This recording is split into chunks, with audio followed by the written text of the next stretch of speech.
हम देखते हैं राइबोसोम।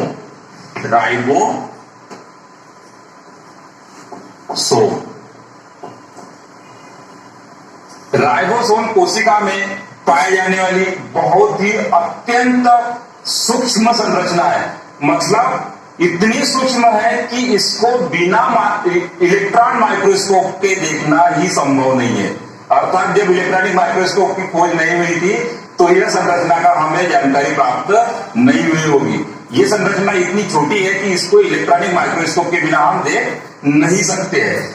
यह हमारे शरीर में जो होती है, यह कोशिका के अंदर या तो एंडोप्लाज्मिक रेटिकुलम में पाई जाएगी, जिसको कि हम रफ एंडोप्लाज्मिक रेटिकुलम का निर्माण करती है, या तो फिर यह कोशिका में बिखरी हुई पाई जाएगी। या तो कहां पाई जाती है ये एंडोप्लाज्मिक रेटिकुलम में, जिसके कारण एंडोप्लाज्मिक रेटिकुलम क्या हो जाता है खुरदुरा, या जिसको हम रफ एंडोप्लाज्मिक रेटिकुलम कहते हैं, या तो फिर यह कोशिका के अंदर यह दानेदार संरचना बिखरी हुई पाई जाती है।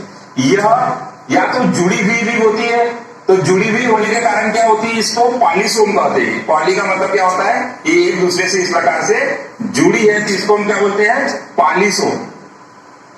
पॉलीसोम एक दूसरे से जुड़ के यह एक माला के समान संरचना बना लेती है, जिसको हम पॉलीसोम कहते हैं। अब ये सिंगल भी रहती है, तो सिंगल तो राइबोसोम ही है, और यदि यह इस प्रकार से एक दूसरे से जुड़ती है तो इसको हम क्या बोलते हैं पॉलीसोम। यह जो राइबोसोम होता है, इसके अगर मैं संगठन की बात करूं तो यह प्रोटीन तथा आरएनए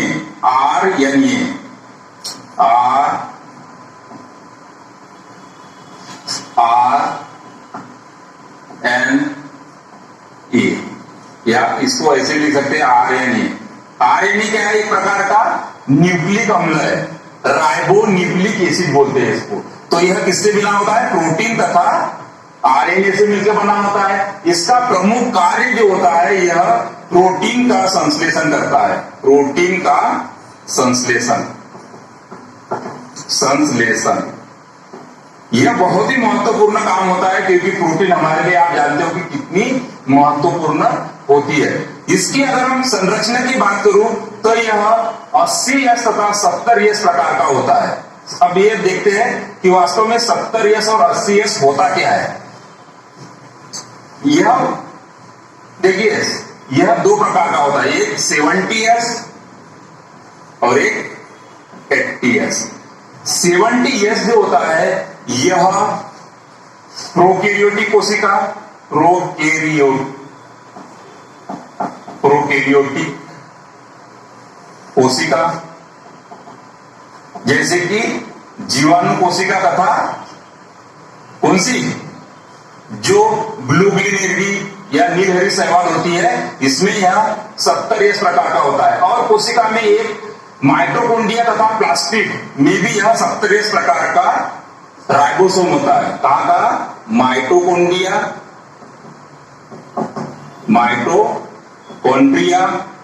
तथा लवक, या जिसको हम प्लास्टिड कहते हैं, इसमें जो राइबोसोम पाए जाते हैं वो किस प्रकार के होते हैं, 70S प्रकार के। जबकि 80S प्रकार का जो राइबोसोम होता है वह यूकेरियोटिक, सारे यूकेरियोटिक कोशिका में यह पाया जाता है। या तो एंडोप्लाज्मिक रेटिकुलम में पाया जाएगा, या बिखरा हुआ पाया जाएगा कोशिका द्रव में, या तो फिर गुच्छों के रूप में होगा, जिसको कि हम पॉलीसोम कहते हैं। अगर यूकेरियोटिक कोशिका में माइटोकॉन्ड्रिया तथा लवक में जो राइबोसोम होते हैं वह 70S प्रकार के होते हैं, और बाकी 80S। 80S और 70S होता क्या है, देखिए यह एक सेडिमेंटेशन कोफिशिएंट है, जिसको कि स्वेटबर्ग यूनिट कहते हैं। स्वेटबर्ग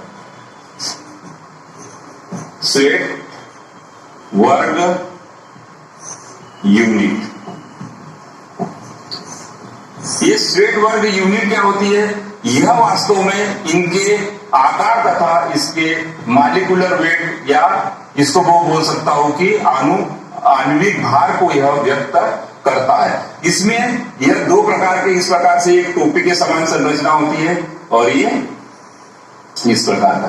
तो तो 70S जो प्रकार का राइबोसोम होता है, यह किस प्रकार का होता है? 50।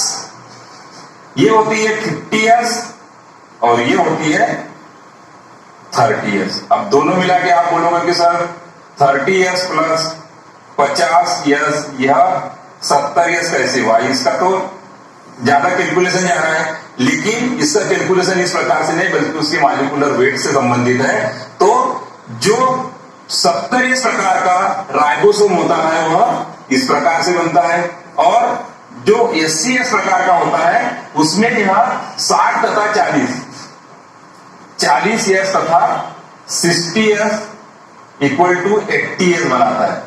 दोनों में संरचना इस प्रकार रहेंगी। यह प्रोकैरियोटिक कोशिका या माइटोकॉन्ड्रिया तथा लौह में पाया जाने वाला। और मैं दूसरी अगर बात करूं तो आप इसको इस प्रकार से लिख सकते हैं, जो कि इसको कितना लिखूं? 40S तथा ये होता है 60S। तो इस प्रकार से क्या करता है? 80S का यह निर्माण करता है, जिसको कि सेडिमेंटेशन कोफिशिएंट हम कहते हैं। और ये जो यस होता है ये स्वेडबर्ग यूनिट होती है।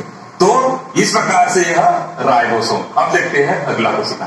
अब हम देखते हैं गाल्जी उपकरण, गाल्जी बॉडी या गाल्जी सम्मिश्र, अलग अलग नामों से जाना जाता है। गाल्जी काय, या इसी को मैं बोलता हूं गाल्जी उपकरण, या इसी को मैं बोलता हूं गाल्जी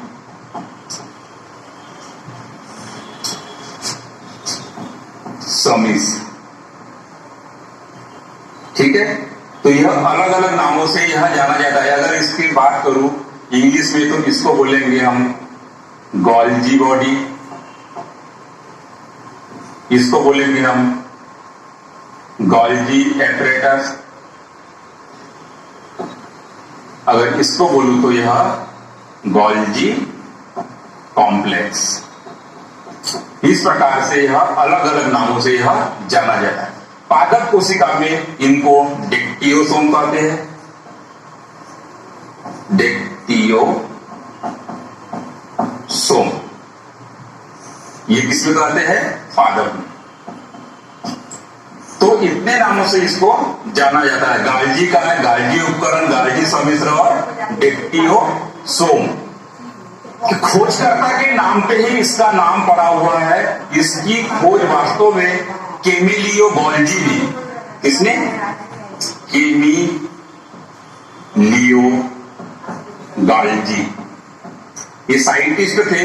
इन्होंने 1898 में इस संरचना की खोज की। इन्हीं के नाम पे इसका नाम गाल्जी काय, गाल्जी उपकरण या गाल्जी सम्मिश्र आदि पड़ा।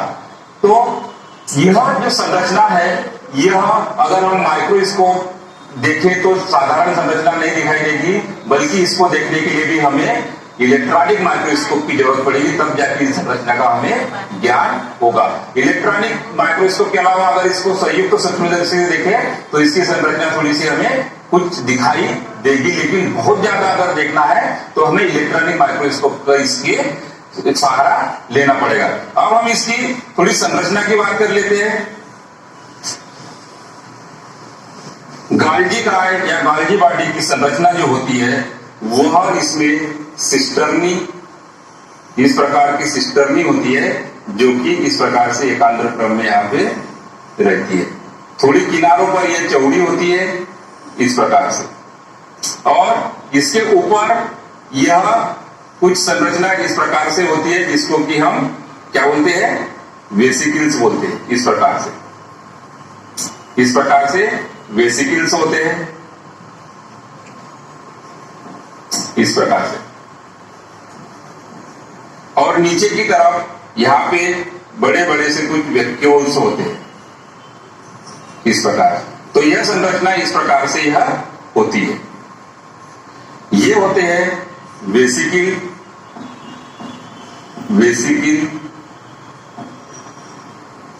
ये होता है सिस्टर्नी,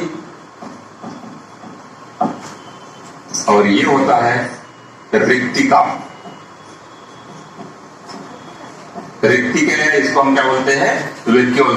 तो जो गाल्जी काय होती है, इसकी संरचना वेसिकल सिस्टर्नी तथा रिक्तिका से मिलके होती है।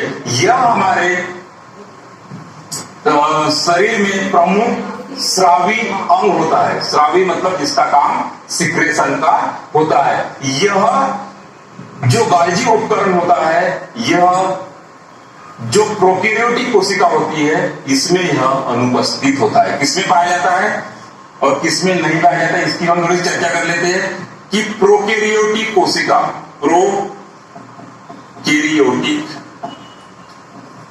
प्रोकैरियोटिक में कौन सी, यहां पे जीवाणु की बात कर रहा हूं मैं एग्जाम्पल के तौर पे, और नील हरित शैवाल, नील हरित शैवाल आदि में यह अनुपस्थित होता है। बल्कि अगर मैं बात करूं तो मेमल्स की जो आरबीसी होती है, इसमें भी यह अनुपस्थित होता है। लाल रक्त कणिका, लाल रक्त कणिका, इसको मैं क्या बोलता हूं, आरबीसी, इसमें यह अनुपस्थित होता है। क्या होता है, अनुपस्थित। इस तरह से हम बोल सकते हैं कि जो गाल्जी उपकरण होता है, यह प्रोकैरियोटिक जो जीवाणु नील हरित शैवाल की जो कोशिकाएं होती है, यह इसमें अनुपस्थित होता है।